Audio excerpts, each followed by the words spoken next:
సజీవుడు మన ఆత్మలకు కాపరి అయినటువంటి యేసు క్రీస్తు నామంలో మనకందరికి శుభములు. ప్రభు మనల్ని ఉచితంగా ప్రేమించి ఉచితంగా నూతన దినాన్ని మనకు అనుగ్రహించాడు. దేవాదేవునికి వందనాలు. కీర్తనల గ్రంథము 32వ కీర్తన ధ్యానం చేస్తున్నాము. 32వ కీర్తన 2వ వచనంలో 2వ భాగాన్ని ఈరోజు ధ్యానం చేద్దామండి.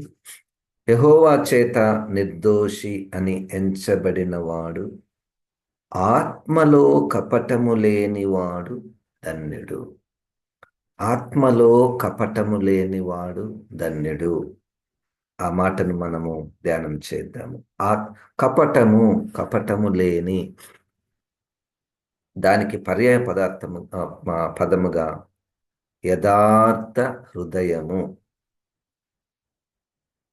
లేదా ఆత్మలో సత్యము కలిగినటువంటి వారు. అంటే ఏ చెడును కూడా ఏ అపవిత్రమైనటువంటిది కూడా దేవునికి అయిష్టమైనటువంటిది అక్కడికి తీసుకొని రాకుండా ఉండగలిగినటువంటి ఆత్మీయ స్థితి. ఆత్మలో కపటము లేనివాడు లేదా ఆత్మలో యథార్థంగా ఉన్నటువంటి వారు, ఆత్మలో సత్యాన్ని కోరుకునేటటువంటి వారు ధన్యులు. ఈ రాసినటువంటి వ్యక్తికి ఈ పదాలు చాలా దగ్గరగా ఉన్నటువంటి మాటలు. దావీదు గారికి ఉన్నటువంటి ఆలోచన విధానము, అది పరిశుద్ధాత్మ ద్వారా ఉన్నటువంటి ఆలోచన విధానము. ఆయన ఎంత లోతుగా అంటే పరిశుద్ధాత్మ దేవుడు తన మీద కృప చూపించి, దేవుడు ఏం చూస్తాడు, ఎక్కడి వరకు చూడగలడు దేవుడు అంటే, ఆత్మ అన్నటువంటిది దేవుడిచ్చినటువంటి ఆత్మ, అది base of our life, hour being. అది మనకు కనపడదు కానీ అది మన జీవిత అంతటికి కూడా నడిపించినటువంటిది ఆత్మ. ఈ ఆత్మలో యథార్థంగా ఉండాలి లేదా సత్యంగా ఉండాలి లేదా ఏ కపటం లేకుండాలి. దేవుడు చూచినప్పుడు అక్కడ ఏ మలినం కూడా కనపడకూడదు అని పరిశుద్ధాత్మ ద్వారా అది ఒక ప్రత్యక్షత. ఈ ప్రత్యక్షత రావాలంటే కూడా మనకు ఆత్మదేవుని సహాయం అవసరము. ఎందుకంటే చాలాసార్లు మనము పై రూపాన్ని బట్టి పైన మనము కొన్ని లక్షణాలను బట్టి పైన కొన్ని భక్తి కార్యక్రమాలను బట్టి మనల్ని మనము సంతృప్తి పరుచుకుంటూ ఉంటాము. అది మానవ నైజము, మానవ బుద్ధి. కానీ పరిశుద్ధాత్మ దేవుడు మనకు సహాయం చేస్తే అంతరంగములో యథార్థతను, అంతరంగములో ఏ కపటము లేకుండా ఉండాలి అన్నటువంటి ఆ మనసు దేవుడే మనకు ఇవ్వాలి. అక్కడ మనము ఆలోచన చేస్తుంటే, నా జీవితాన్ని నేను పరిశీలించుకుంటుంటే ఎట్లవుతుందంటే, ఒక్కొక్కసారి మనము ట్రాఫిక్లో ఉన్నప్పుడు ఎప్పుడు ఎవరు తగులుతారో లేకపోతే ఎవరిని నేను తగులుతానో అంత డిస్టర్బ్గా మనకు ఒక్కొక్కసారి అనపడుతుంటుంది. ఒక్కొక్కసారి తగిలేస్తారు లేకపోతే మనము కింద పడతాం. ఎప్పుడెప్పుడు బయటపడాలన్నా అన్నటువంటి మనసు, ఆ కన్ఫ్యూజన్ లేకపోతే ఆ హృదయ స్థితి ఒక్కొక్కసారి అట్లా అనపడుతుంది. నా ఆలోచన విధానము, నేను ఏ ఉద్దేశంతో అవతల వ్యక్తితో నేను మాట్లాడుతున్నాను, ఏ సమయంలో ఏ విధమైనటువంటి అబద్ధాలు ఎంత సులువుగా, అబద్ధం అంటేనే అంత పాపమేం కాదు అన్నటువంటిది ఆ మానవ బుద్ధిలోనికి వచ్చేసినటువంటి సంగతి. అంత సీరియస్ ఏం కాదు. మరీ ఎప్పుడైనా గుర్తుకొస్తే అరే అబద్ధం ఆడేనా ప్రభువా నన్ను క్షమించు, అంతేగాని ఎన్నో సులువుగా అబద్ధం ఆడము, లోపల ఒకటి పెట్టుకొని బయటికి ఒకటి చేయడము, అది ప్రతి దినము ఆ ఆ ట్రాఫిక్ గుండా ఆ ట్రాఫిక్ గుండా వెళ్తున్నటువంటి అనుభవము నాది. అది నేను తట్టుకోలేకపోతున్నాను. మీ సంగతి నాకు తెలియదు.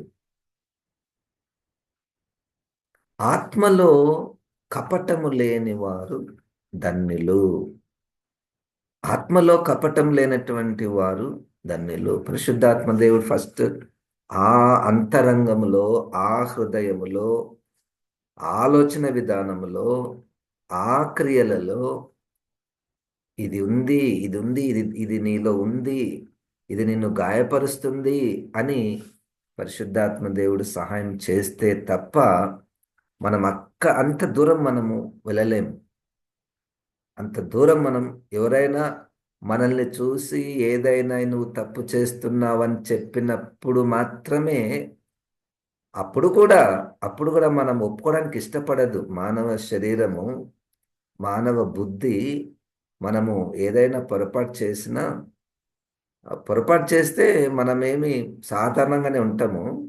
ఎవరైనా మన పొరపాటును గుర్తు చేసి లేదా పొరపాటు చేస్తున్నావని తల్లు తండ్రు భర్తను భార్యను లేదా పెద్దలు టీచర్స్ పాస్టరు చెప్తే కొంతమంది కొంతమంది అవును నేను పొరపాటైంది, కానీ చాలా మంది దానికి వ్యతిరేకంగా, చాలా మంది వ్యతిరేకంగా నేనేం పెద్ద అంత పెద్ద ఏం తప్పు చేయలేదు, ఎవరు చేయరు, నేను చేసింది నువ్వు చూసావా అన్న మనస్సు, అది చాలా కఠినమైనటువంటి మనసు.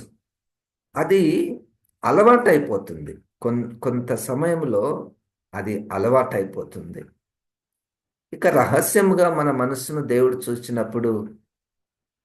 చూచినప్పుడు రహస్యంగా నా తలంపులు చాలాసార్లు తప్పులో ఉన్నప్పుడు ఆ తప్పు చేస్తూ అది జ్ఞానం అనుకుంటారు చాలామంది. నేను చేస్తే ఎవ్వరు కూడా కనిపెట్టలేరు అన్నట్టుగా ఉంటుంది కొంతమంది ప్రవర్తన. అంత చాకచక్యంగా నేను చేయగలను, అంత బుద్ధిని జ్ఞానమును స్పీడ్గా ఆలోచించగలను, ఆ, నిర్ణయాలు తీసుకొనగలను. అది నెగిటివ్, అది దేవునికి అయిష్టంగానే ఉంటుంది. కానీ దానికి జ్ఞానము, తెలివి, జ్ఞాపక శక్తి అన్నటువంటి వాటిని జోడించి ఆ మలినాన్ని అక్కడనే మనము, ఆ అంతరంగంలో మలినం ఉంటుంది, అక్కడ దేవుడు చూడగలడు. ఆత్మలో కపటము లేనివారు ధన్యులు. ఫస్ట్ గుర్తించేది ప్రారంభం కావాలి, తీసివేయడం రెండవది. గుర్తించేది ప్రారంభం లేకపోతే నాలేం తప్పు ఉందనే మనం అనేస్తాం. నాకేమైంది, ఇప్పుడు బాగానే ఉన్నాను కదా అని అనిపడుతుంది. ఫస్ట్ గుర్తించడము.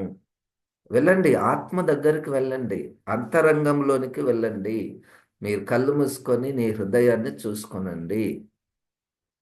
ప్రతి పనిలో, ప్రతి మాటలో, ప్రతి ఆలోచన విధానములో, ప్రతి నిర్ణయములో చాలాసార్లు రకరకాల నిర్ణయాలు తీసుకుంటున్నాం. మన హృదయంలో దేవుడు చూచినప్పుడు అది ఎలాగూ ఉంది. 15వ కీర్తనలో అద్భుతమైనటువంటి దావీదు గారే, అంటే ఆయన ఆయన జీవితము పరిశుద్ధాత్మ ద్వారా నింపబడ్డాడు కాబట్టి, పరిశుద్ధాత్మ ద్వారా నింపబడితే ఆలోచన విధానం వేరుగా ఉంటుంది. యెహోవా నీ గుడారంలో అతిథిగా ఉండదగిన వాడెవడు, నీ పరిశుద్ధ పర్వతము మీద నివసింపదగిన వాడెవడు. యథార్థమైన ప్రవర్తన కలిగి నీతిని అనుసరించుచు హృదయపూర్వకముగా నిజము పలుకువాడే. Who can dwell in the sanctuary of the Lord. ఒక్కొక్కసారి నోటికి మాటకు ఊత పదముగా దేవుడు మన మధ్యలో ఉన్నాడు అంటుంటాం, మనము దేవుని సన్నిధిలో ఉన్నాము అంటుంటాం. ఆ, అసలు మనం దేవుని సన్నిధికి వచ్చామా? దేవుడు మన మధ్యలో ఉన్నాడా? ఏంటి రుజువు ఏంటి? నేను దేవుని సన్నిధిలో ఉన్నాను, లేదా దేవుడు దే ఆ, నేను దేవుని సన్నిధిలోకి వచ్చాను, దేవుడు మన మధ్యలో ఉన్నాడు. ఏంటి రుజువేంటి? యథార్థమైన ప్రవర్తన కలిగి ఉన్నాను కాబట్టి నేను దేవుని సన్నిధికి పోగలిగాను. ఏ కపటం లేదండి. ఏ కపటం లేదు. యథార్థమైన ప్రవర్తన ఉన్నది. హృదయపూర్వకముగా నిజము పలుకుతాను కాబట్టి నేను దేవుని సన్నిధిలో ఉన్నాను. దేవునికి స్తోత్రం. లేదా ప్రభా నాకు నన్ను నిజం పలకడం లేదు, నన్ను క్షమించు ప్రభు అని దేవుని సన్నిధికి పోవడం. ఈ రెండే జరగాలి. దేవుని సన్నిధిలో నేను ఎందుకున్నాను? నా పాపాలను ఒప్పుకోవడానికి. నా జీవితం ఏం బాగలేదు, ఆయన నాకు ఏమైనా సహాయం చేస్తాడేమో అని నేను దేవుని సన్నిధి కన్నా పోవాలి. లేదా యథార్థ హృదయం కలిగి దేవుణ్ణి ఆరాధించడానికి నేను వెళ్ళాలి. నిజము పలుకువాడే, సత్యము పలుకువాడే. ఆ 24వ వచనంలో, యోహాను సువార్త 4:24లో దేవునిని ఆరాధించువారంట ఆత్మతో సత్యముతో. ఇదే దావీదు గారు మళ్ళా ఈ ఈ కీర్తనకు వద్దాము. 51వ కీర్తనలో 6వ వచనములో, అంటే ఇక్కడ ఆయన దేవుని సన్నిధిలో పశ్చాత్తాప కీర్తన. నీవు అంతరంగములో సత్యము కోరుచున్నావు, ఆంతర్యమున నాకు జ్ఞానము తెలియచేయుదు. ఈ పదం చూడండి, ఆంతర్యమున నాకు జ్ఞానము. ఆంతర్యము ఒక జ్ఞానం ఉంటుంది, బాహ్యముగా ఒక జ్ఞానం ఉంటుంది. ఆంతర్యములో ఇప్పుడు నాకున్నటువంటి జ్ఞానము వల్ల నేను చూసుకోగలుగుతాను, బయట ప్రపంచాన్ని నేను అంత పరిశీలించగలుగుతాను, గమనించగలుగుతాను. ఇది బాహ్యంగా ఉన్నటువంటి జ్ఞానము. ఆంతర్యంలో ఇంకొక జ్ఞానం ఉన్నది. ఆ జ్ఞానం ఏం చేస్తుంది? లోపల ఎట్లుంది, ఎక్కడెక్కడ ఏం ఆలోచనలు ఉన్నాయి అవన్నీ. కానీ దేవుడు ఆంతర్యములో సత్యమును కోరుచున్నావు, ఆంతర్యములో నిజమును కోరుచున్నావు.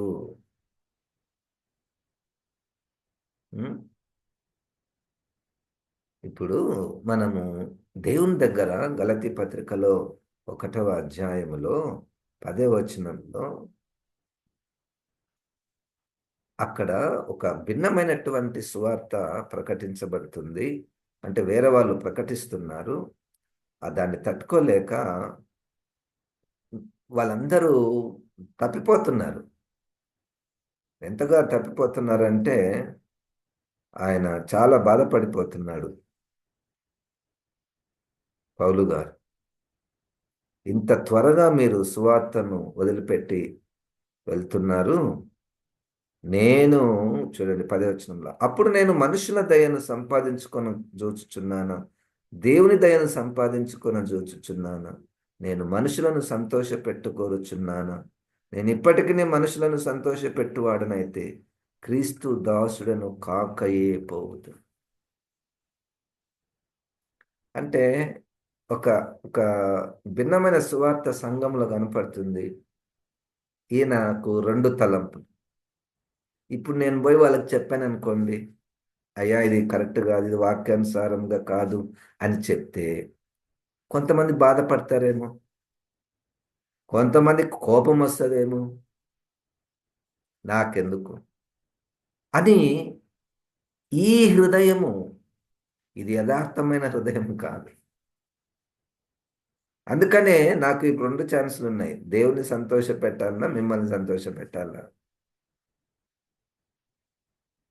నేను నిర్ణయం తీసుకుని దేవుణ్ణే సంతోష పెడతాను కాబట్టి నేను యథార్థంగా మీరు భిన్నమైన సువార్త తట్టుకు వెళ్తున్నారని నేను చెప్పేస్తాను. ఇక గలతీ పత్రిక అంతా కూడా చాలా కఠినమైనటువంటి మాటలు వాళ్ళతోటి. 2వ కొరింథీలో 7వ అధ్యాయములో కూడా, నేను మీతో సత్యం మాట్లాడినందుకు నేను మీకు శత్రువునయ్యానా? పర్వాలేదు, యథార్థంగా నేను మాట్లాడేస్తాను.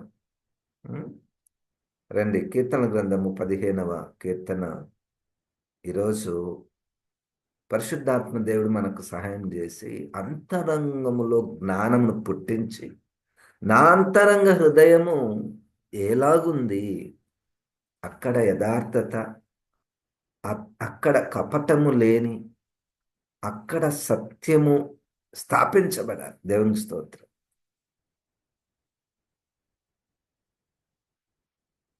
యథార్థమైన ప్రవర్తన కలిగి నీతిని అనుసరించుచు. నీతి అన్న పదము, నీతి అన్నటువంటి పదము 3 రకాలుగా చెప్పబడింది. నీతి అంటే అది ఒక్కొక్క ప్రాంతాన్ని బట్టి ఆ పదం మారిపోతుంటుంది. మనకు ఏదైతే నీతి కనపడుతుందో కొంతమందికి, కొన్ని గుంపుల వారికి అది అవినీతిగా కనపడుతుంది. మనకు ఏదైతే అవినీతి కనపడుతుందో కొంతమందికి అది నీతిగా కనపడుతుంది. అది ఒక రకమైనటువంటి నీతి, భూలోకంలో ఉన్నటువంటి నీతి. రెండవ నీతి ఏంటంటే దేవుని యొక్క నియమము, దేవుని యొక్క ధర్మము. ఒకటి, ప్రజలు ఈ విధముగా జీవించాలి అని ఒక ధర్మాన్ని, ఒక మార్గాన్ని ఆయన ఏర్పాటు చేశాడు. దాన్ని కూడా నీతి అనుసరించవచ్చు. మూడవ నీతి ఏంటంటే యేసుక్రీస్తే నీతి.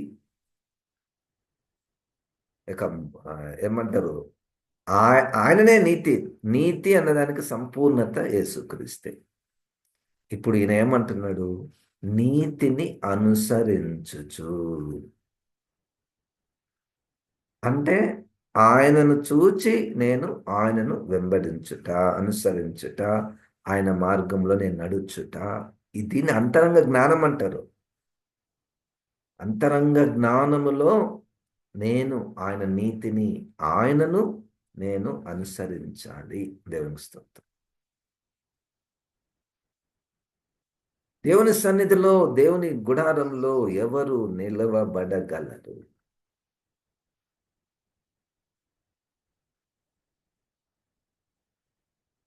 మూడవ వచనం, అట్టివాడు నాలుకతో కొండెములాడడు. అమ్మా, కొండెములు అంటే ఏం తెలుసా అండి? మనకు ఆ పదం తెలియదు, కానీ ఆ క్రియ బాగా తెలిసి వస్తుంది అది ఒక్కొక్కసారి. అది అంతా కొంచెం కొత్త పదము లేదా పాత పదము, దానికి కరెక్ట్గా మనకు వెంటనే అర్థం కాదు. కొండెములాడడంటే ఒకరి విషయాలు వారు లేనప్పుడు ఇతరుల దగ్గర చెడుగా మాట్లాడుట నా స్వభావం. నీది కూడా అదేనా? అది గుర్తిస్తున్నామా? అరే ఇది బాగలేదే అని అనపడుతుందా? వారు లేనప్పుడు వారి గురించి నెగిటివ్గా మాట్లాడడము, అది క్రీస్తుని అంగీకరించిన హృదయమేనా అంటారా? మానుకోమంటే మానుకోం, అది సాధ్యం కాదు. ఇప్పటి నుండి మనం కొండెములాడకూడదు, పనిచేయదు. ఫస్ట్ దాని యొక్క తీవ్రత గుర్తించాలి. అది గుర్తించాలన్నా పరిశుద్ధాత్మ దేవుడు మనల్ని కనికరించాలి, మన మీద కృప చూపించాలి. కృప చూపిస్తే దాని యొక్క తీవ్రత, దాని యొక్క చీకటి, ఆ కొండెములాడే అన్నటువంటి మనస్సు అనపడాలి. అప్పుడు కానీ ప్రభువా దీని నుంచి నాకు సహాయం చేయంటే, అప్పుడు అక్కడ జ్ఞానమును పుట్టించి, మన బాహ్యమైనటువంటి జ్ఞానం ఏదైనా చెడు చూస్తే వెంటనే ఇది తీసేయండి అంటుంటాం, ఇది క్లీన్ చేసేసేయండి అంటుంటాం సీరియస్గా. అంతరంగంలో ఉన్న జ్ఞానం ఉన్నటువంటి వారు కూడా అసలు ఈ కొండెంలాడడం నాకు వద్దు, వద్దు ప్రభా, నాకు సహాయం చేయ ప్రభా. ఈరోజు ఒకటే అంశం, ఆత్మలో కపటము లేని వారు ధన్యులు. ఆత్మలో యథార్థ హృదయము కలిగినటువంటి వారు ధన్యులు.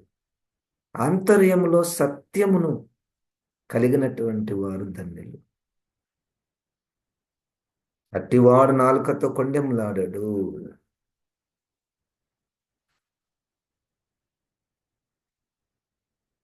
రకరకాల కొండెములు ఒక్కొక్కసారి ప్రార్థన పేరుతో ప్రార్థన పేరుతో వాళ్ళ గురించి మనం నెగిటివ్గా మాట్లాడుతుంటాం. ఇదిగో ఫలానా వ్యక్తి బాగా తిరుగుతున్నాడు, తాగుతాడు, ఆయన ప్రార్థన చేద్దామంటారు. ఈ ఉద్దేశం ఏంటో ఎవరికి తెలుస్తుంది అది? కాన్పనులందరికీ ఈ వ్యక్తి ఇట్లా చేస్తారు, ఈ వ్యక్తి ఇట్లా ఉంటారు, ఈ వ్యక్తి ఇట్లా ఉంటారు. అది పెద్ద పోరాటం అండి. నా విషయంలో అయితే, మీ గురించి నాకు తెలియదు. ఎప్పుడు ఏ యాక్సిడెంట్ అవుతుంది అన్నట్టు భయం. ఎప్పుడు ఏ సందర్భంలో నేను ఇతరుల గురించి చెప్పేస్తాను, ఇతరుల గురించి, ఒకరి గురించి ఇంకొకరి దగ్గరికి, ఇంకొకరికి వారి గురించి ఇంకొకరికి నెగిటివ్గా చెప్పుట, మాట్లాడుట, ఇవన్నీ చేస్తూ మళ్ళా దేవుడు మన మధ్యలో ఉన్నాడు, లేదా నేను దేవుని సన్నిధిలో వచ్చేసాను, అన్ని పై భక్తి. ఇవంతా మీ గురించి కాదు. మీ గురించి అయితే వాక్యపు వెలుగులో మనం పరిశీలించబడదాం. పరిశుద్ధాత్మదేవుని కనికరం కొరకు మనం కనిపెట్టాలి.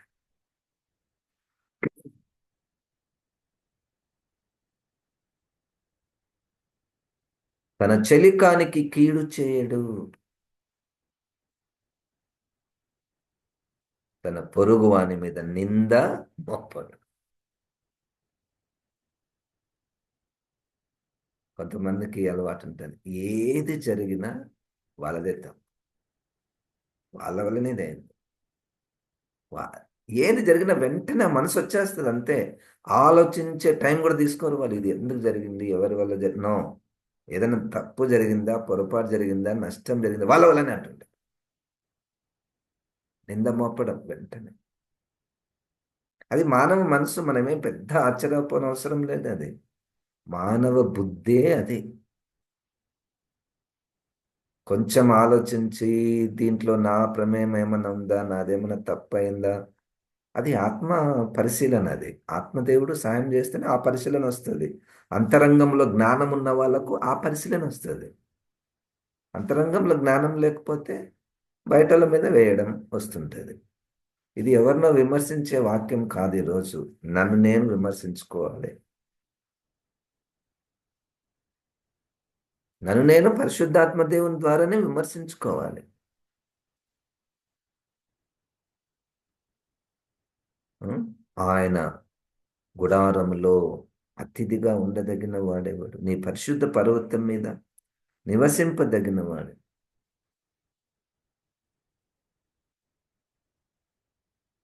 ఈ ఈ మార్గం గుండా వెళ్ళడానికి దావీదు గారికి ఎంత కష్టం అవుతుందంటే, అమ్మో, యథా అంతరంగంలో సత్యము, యథార్థ హృదయము, సత్యం అనుసరించి నీతిగా నడుచుకో, ఆ నీతిని అనుసరించి నడుచుకుని ఉంటాయి. ఏంటి ప్రభు, ఇది సాధ్యమేనా? ఎక్కలేని ఎత్తైన కొండ ఎక్కించుము నన్ను పరిశుద్ధ కొండ. ఇది ఎక్కలేకపోతున్నాం ప్రభువా. మామూలు కొండలు ఎక్కమంటే ఎక్కుతా. నీ పరిశుద్ధ కొండను ఎక్కాలంటే, ఈ మార్గం గుండా పోవాలంటే, ఎక్కలేని ఎంతైన కొండ ఎక్కించుము నన్ను పరిశుద్ధ కొండ.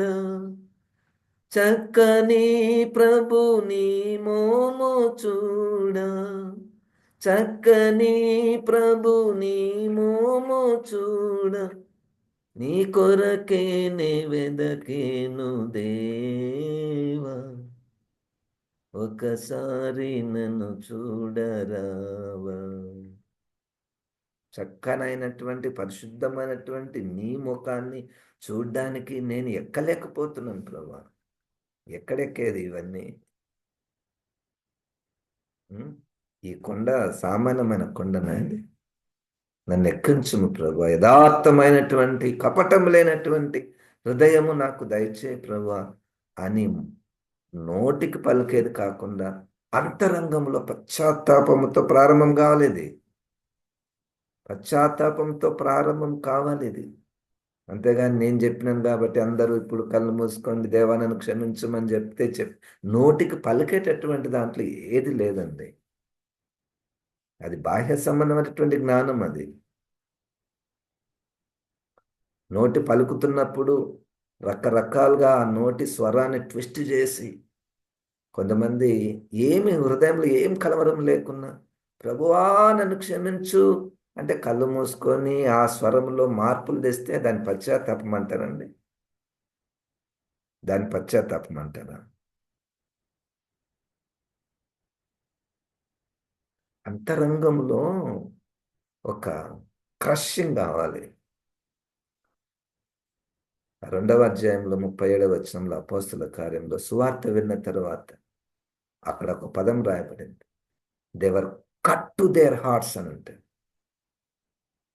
అంటే హృదయంలోనికి ఎవరో గుచ్చినట్టు వాళ్ళ హృదయంలో నొచ్చుకొనేది. హృదయాలు నలిగిపోయాయంట వాక్యం విన్న తర్వాత. వెంటనే ప్రభు మరి పేతురయ్యా మరి మేము ఏం చేయాలి మేము అన్నారు. ఇప్పుడు ఏం చేయాలంటే మీ పాపాలు ఒప్పుకొని క్రీస్తు నామమున పశ్చాత్తాపడి బాప్తిస్మం పొందండి, వాళ్ళు రక్షించబడిరి అంతే.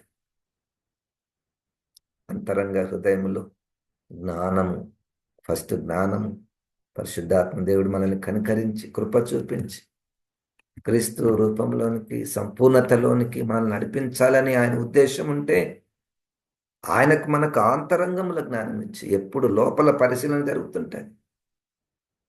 లోపల పరిశీలన, బయటికి పరిశీలనలో మనం చాలా జాగ్రత్తగా ఉంటాం. ఏ అపాయం జరగకుండా, ఏ మలినం మనకు అంటకుండా మనం చాలా జాగ్రత్తగా ఉంటాం.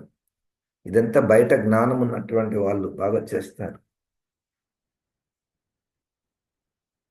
ఈరోజు వాక్యము నా గురించి, ఈరోజు వాక్యము నీ గూర్చి, నిన్ను గూర్చి. మనం ఏం చేసేది లేదు. పరిశుద్ధాత్మ దేవుడు పశ్చాత్తాప హృదయం ఇస్తే, లేదా ఇప్పుడు మనం విన్నటువంటి వాక్యాలు మనం ఎవరితోనైనా మాట్లాడుతున్నప్పుడు గుర్తు చేస్తే, అప్పుడు శక్తినిస్తే ఇతరుల గురించి చెడ్డగా మాట్లాడుకోవడం మెల్లమెల్లగా ఆగిపోతే దేవునికి స్తోత్రం. చాలా ఇష్టం వేరే వాళ్ళ గురించి చెడ్డగా మాట్లాడాలంటే ఎంత ఇష్టమో. అది చెడ్డగా మాట్లాడినట్టు కూడా ఉండదు, చాలా అందంగా మాట్లాడుతుంటాం. చాలా అందంగా దానికి దేవుని పదాలు ఎన్నో జోడించి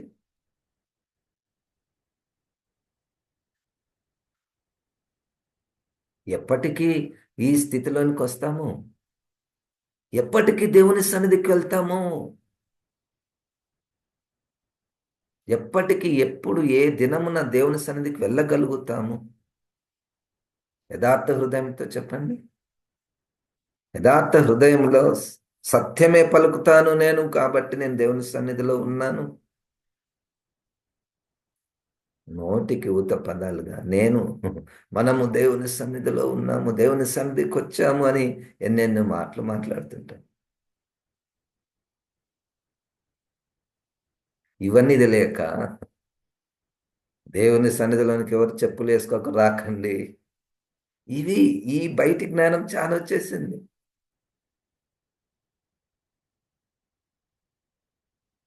దేవుని ఎంత వెర్రిగా మనం ఆలోచిస్తాము. చెప్పులు వేసుకోక రాకపోతే పరిశుద్ధంగా ఉన్నట్ట.